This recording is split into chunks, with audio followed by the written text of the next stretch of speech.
Discover the truth in His Word.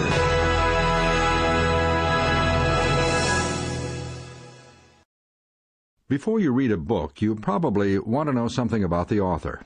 Who wrote the book? What sort of person was he? You may even check out the person's credentials. Sometimes a friend or neighbor may recommend a book. Don't you usually take into consideration just what sort of books appeal to that friend or neighbor before you buy it? It's really nice to have a dear friend recommend a good book for you to read. Our dearest friend recommended a book for us to read. Let's find out about it. One day, as the disciples were talking to Jesus, they asked him to tell them about the future. When would he come again, and when would the world end? Jesus proceeded to outline what would happen in the future. Jesus said, "Therefore, when you see the abomination of desolation spoken of by Daniel the prophet standing in the holy place, whoever reads, let him understand." Matthew 14:15. The book of Daniel is the only specific book of the Bible that Jesus recommended to help us understand what would happen in the future. It is comforting to know that God did not leave His people in the dark concerning what would come to pass that would affect their destiny. One night, as Daniel was sleeping, God gave him a dream and visions that would outline and detail the coming events as they would impact the Jewish nation. Notice that Daniel wrote down what was shown in this dream. "I saw in my vision by night, and behold, the four winds of heaven were stirring up the great sea, and four great beasts came up from the sea, each different from the other." Daniel 7:2 and 3. What could it all mean? Beasts that usually live on dry ground coming out of the sea? Let's let the Bible give us the key to unlock this symbolic prophecy. First, there is water. Revelation 17:15 says, "The waters which you saw are peoples, multitudes, nations, and tongues." In the same chapter, God tells Daniel what these beasts represent. "Those great beasts which are four kings which arise out of the earth. The fourth beast shall be a fourth kingdom on earth."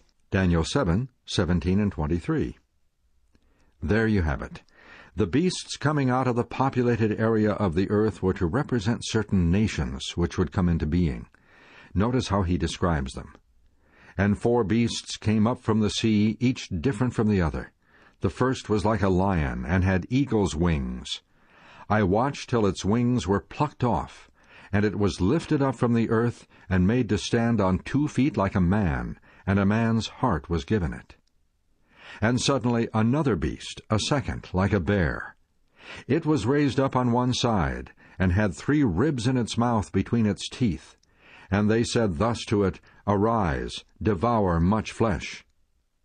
After this I looked, and there was another, like a leopard, which had on its back 4 wings of a bird. The beast also had 4 heads, and dominion was given to it. After this I saw in the night visions, and behold, a 4th beast, dreadful and terrible, exceedingly strong. It had huge iron teeth. It was devouring, breaking in pieces, and trampling the residue with its feet. It was different from all the beasts that were before it, and it had 10 horns. Daniel 7:3-7. What a zoo! You will notice that each of these beasts is not a regular run-of-the-mill beast. They all have some special characteristics that help you understand the vision. As Daniel reflected on his vision of the 4 beasts, he couldn't help remembering the dream of the great King Nebuchadnezzar, the great metal man. It must be a parallel prophecy, he concluded. In both dreams, the symbols used covered the 4 empires of the ancient world, starting with Babylon and ending with the coming of Jesus and the establishment of his kingdom. Let's go back and look at each of these beasts or nations as they arise out of the populated part of the earth. The first beast was like a lion and had eagle's wings. I watched till its wings were plucked off, and it was lifted up from the earth and made to stand on 2 feet like a man, and a man's heart was given to it. What could better symbolize Babylon, the first world empire, represented by the head of gold and the towering statue, than a lion, the king of the beasts, and one of the symbols used by the ancient Babylonians themselves to represent their empire? Visitors to the excavated ruins of Babylon today can see lion-shaped bas-reliefs on baked brick walls and monuments, often with eagle wings. As the lion is noted for its strength and conquest, King Nebuchadnezzar's military conquests were unsurpassed. The rapidity with which Babylon gained power and spread its empire is appropriately symbolized by the eagle's wings. Notice that God uses the same symbol of a lion to represent Babylon. A lion has come out of his lair. A destroyer of nations has set out. He has left his place to lay waste your land. Jeremiah 4:7. The proud, pompous king of Babylon envisioned his kingdom lasting forever. He apparently gave no thought to the idea that any other nation would ever rule the world.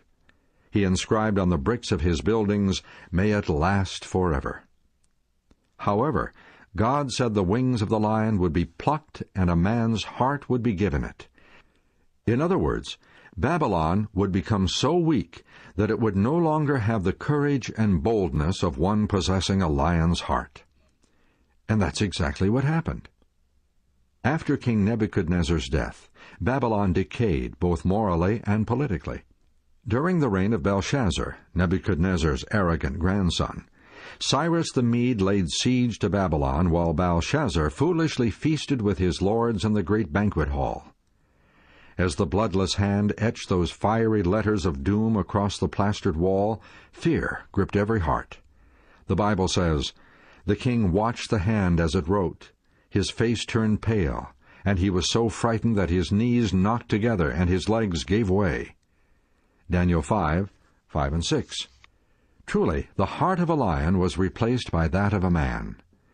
The triumphant shouts of Cyrus's army could be heard above the terrified cries of Belshazzar's revelers, and that night, October 13th, 539 B.C., the Babylon kingdom, represented by the head of gold in the metal image and by the lion with eagle's wings in Daniel's dream, came to an inglorious end.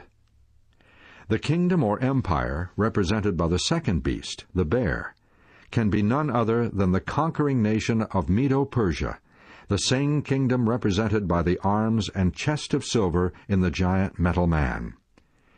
As Daniel watched the bear in his dream, he said, "It raised up itself on one side, and it had